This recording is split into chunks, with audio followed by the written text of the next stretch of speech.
everyone, I am your teacher for today. I am Risa May Ainaive from BSED English 1A.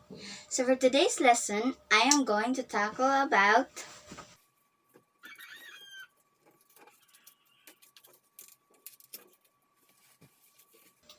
we're talking about the 5 parts of a story that are foundational.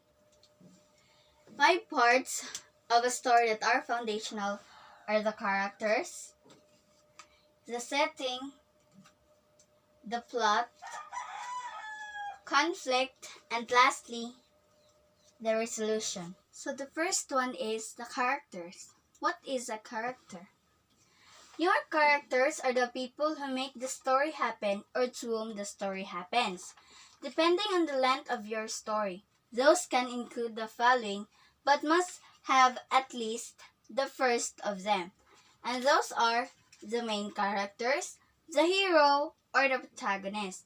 The antagonist may be the villain or possibly the villain, anti-hero, and last is the supporting characters. It's important to note too that none of the characters have to be human or human shaped. Your favorite characters may be a dog, a centaur, a centauri, or something completely different. The main thing you want your characters to have is a clear goal. Your most important characters should want something, and something or someone should stand in their way. So next is the setting. What is a setting?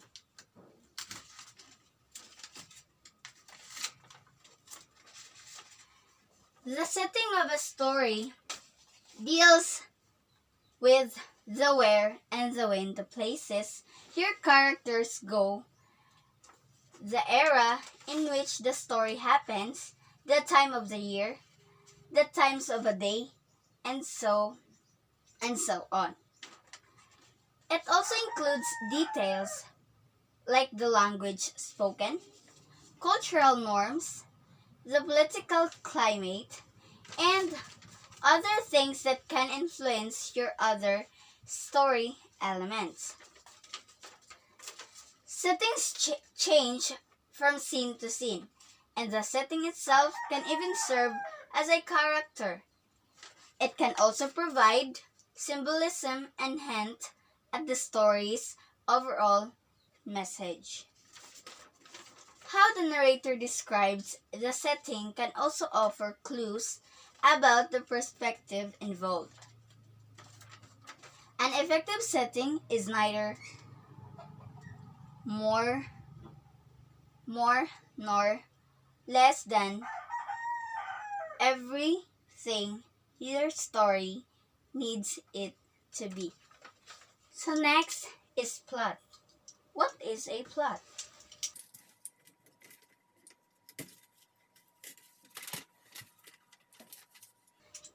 In 1863, German playwright and novelist Gustav Freytag wrote Die Technik des Dramas in defense of the 5-act dramatic structure.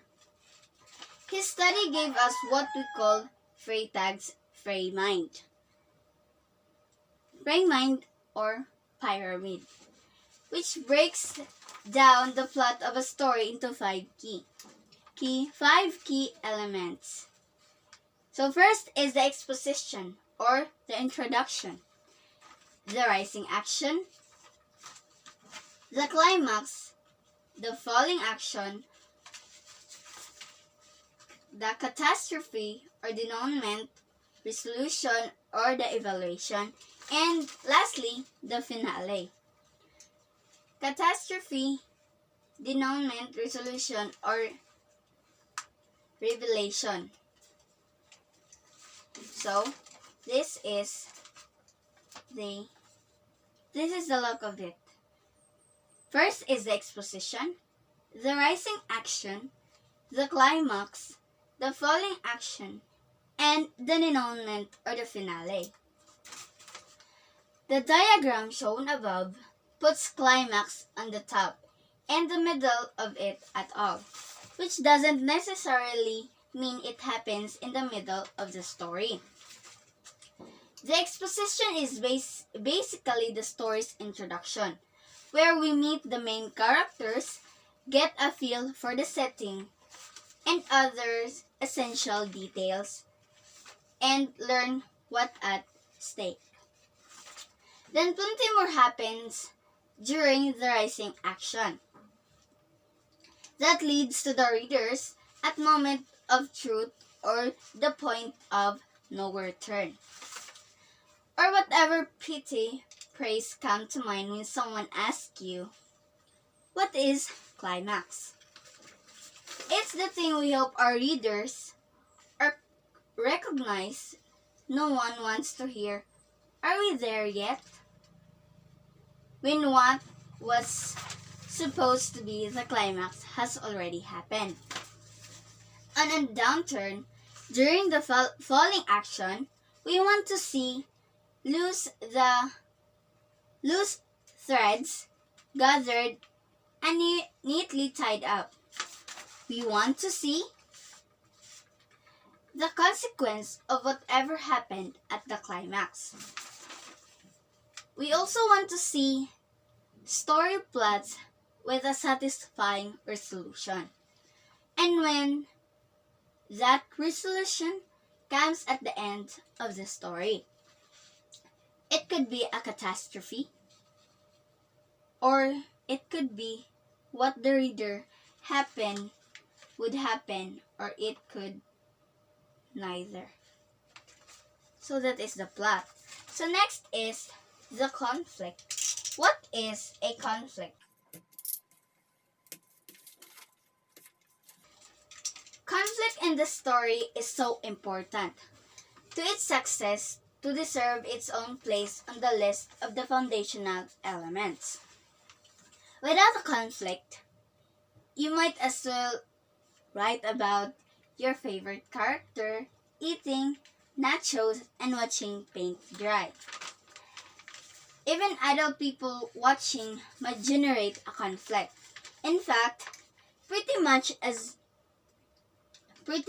any time you put two people in a room together, no matter how alike they are, you can probably find or create some conflict between them worth waiting about. And once you introduce the conflict, the story starts to get interesting.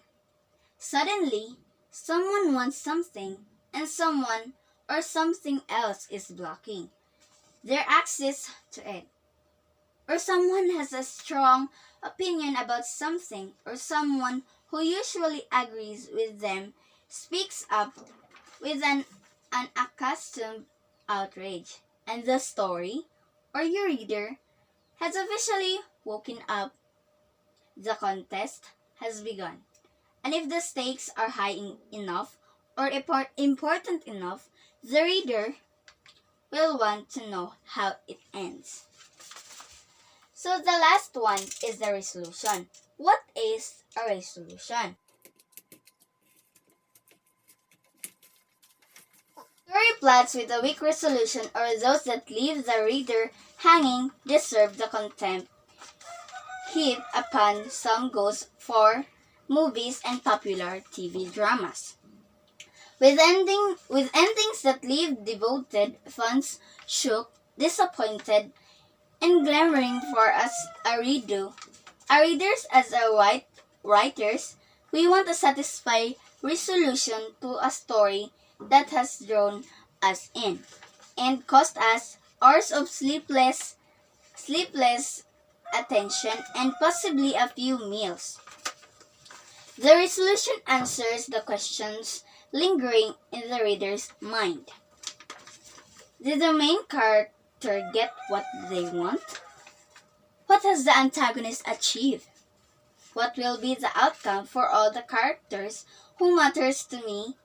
Some endings leave a thread or two unresolved or happen to the reader's interpretation.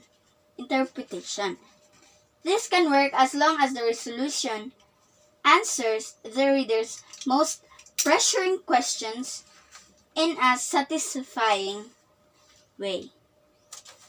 So that is it for today, everyone. Thank you for listening and have a good day and stay safe. Thank you.